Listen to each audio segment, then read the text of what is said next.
స్వరాజ్య స్థాపనకై శపథము అనేటువంటి పాఠంలో ప్రశ్నలు ఫిల్ ఇన్ ద బ్లాంక్స్ చూస్తూ ఉన్నాం. ఖాళీలను సరైన పదంతో రాయండి. ఇక్కడ 3 ఇచ్చున్నారు. పూణేకు నైరుతి దశలో ఉన్నటువంటి రాయరేశ్వర దేవాలయము గొప్ప రమణీయమైన స్థలము.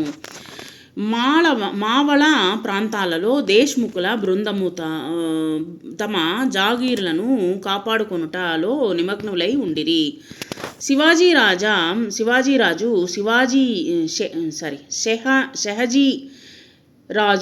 శివాజీ యొక్క స్వతంత్ర రాజముద్రను తయారు చేశాను. ఒకే ఒక వాక్యంలో జవాబులు అనేటువంటి రాయండి. రాయరేశ్వర దేవాలయంలో శివాజీ చివరకు నిశ్చయపూర్వకంగా ఏమనెను? రాయరేశ్వర దేవాలయంలో శివాజీ ఈ విధముగా పలికెను: ఈ రాజ్యము హైందవ స్వరాజ్యంగా రూపొందుకున్నదని దేవుని అభిమతాన్ని నెరవేర్చుటకు మనమందరము ప్రయత్నించాలి అని శివాజీ నిశ్చయపూర్వకంగా అనెను. జీజాబాయికి ఏమని విశ్వాసం కలిగించాగింది? రాయరేశ్వర ఆలయములో జరిగినదంతా తల్లికి జీజాబాయికి వివరించాడు. ఆ తల్లికి ఎంతో సంతోషం కలిగింది. తన మనస్సులో ఉన్నటువంటి కోరికను తప్పక శివాజీ నెరవేర్చననే ఆశ, విశ్వాసము ఆమెకు కలిగింది. శివాజీ ఏ విషయాల గురించి స్పష్టమైనటువంటి సమాచారము సేకరించాడు? శివాజీ పూణే చుట్టుపక్కల గల కోటలన్నింటినీ తన అనుచరులతో కలిసి సూక్ష్మ దృష్టితో పరిశీలించాడు. రహస్యదారులు, సొరంగ మార్గాలు, భూగర్భ స్థావరాలు, యుద్ధ సామగ్రి, ఆయుధాలు, శత్రు సైన్యము విడుదలను గురించి స్పష్టమైనటువంటి సమాచారాన్ని తెలుసుకున్నాడు.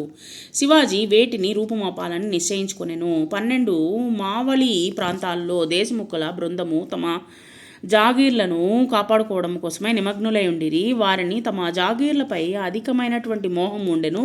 జాగీర్ల కోసము తమలో తాము కలహించుకునేటువంటి వారు. ఈ కలహాలను మరాఠీయుల శక్తి వ్యర్థమవుతుందని శివాజీ గ్రహించెను. శివాజీ ఈ యొక్క కలహాలను రూపుమాపాలనేటువంటిది నిశ్చయించుకున్నాడు. 2-3 వాక్యాల్లో జవాబులు అనేటువంటి రాయండి. శివాజీ యొక్క లక్ష్యం ఏమిటి? మావళీల మాటల వల్ల శివాజీ నూతనోత్సాహము పొందాడు. అతడు ప్రతి ఒక్కరిని చూస్తూ ఆనందముతో, మిత్రులారా, మన మార్గము తేటతెల్లము. మన లక్ష్య సాధన కొరకు మనమందరము స్థిరముగా పోరాడదాము. ఎంతైనా శ్రమిద్దాము. చివరికి ప్రాణాలను అర్పించడానికైనా సిద్ధపడాలి. మన లక్ష్యము హైందవ స్వరాజ్యము. నేను స్వతంత్ర రాజ్యాన్ని స్థాపించాలి. ఇక బానిసలుగా బతకవద్దు. లేవండి,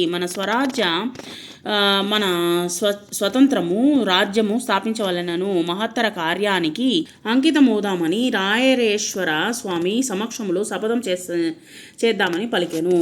శివాజీ ప్రతిరోజు వేటిని క్షుణ్ణముగా పరిశీలించనారంభించాడు. శివాజీ వెంటనే తన లక్ష్య సాధనలో నిమగ్నుడయ్యాడు. తన సహచరులతో పాటు కత్తిసాములోను, గుర్రపు స్వారీలోను సాధన చేసేవాడు. కొండ ప్రాంతాల్లోని లోయలు, కనుమలు, అందులోని అడ్డదారులు, నైసర్గిక వివరాలు మొదలైన వాటిపై అతడు ప్రతిరోజు క్షుణ్ణమైనటువంటి పరిశోధన చేయనారంభించాడు.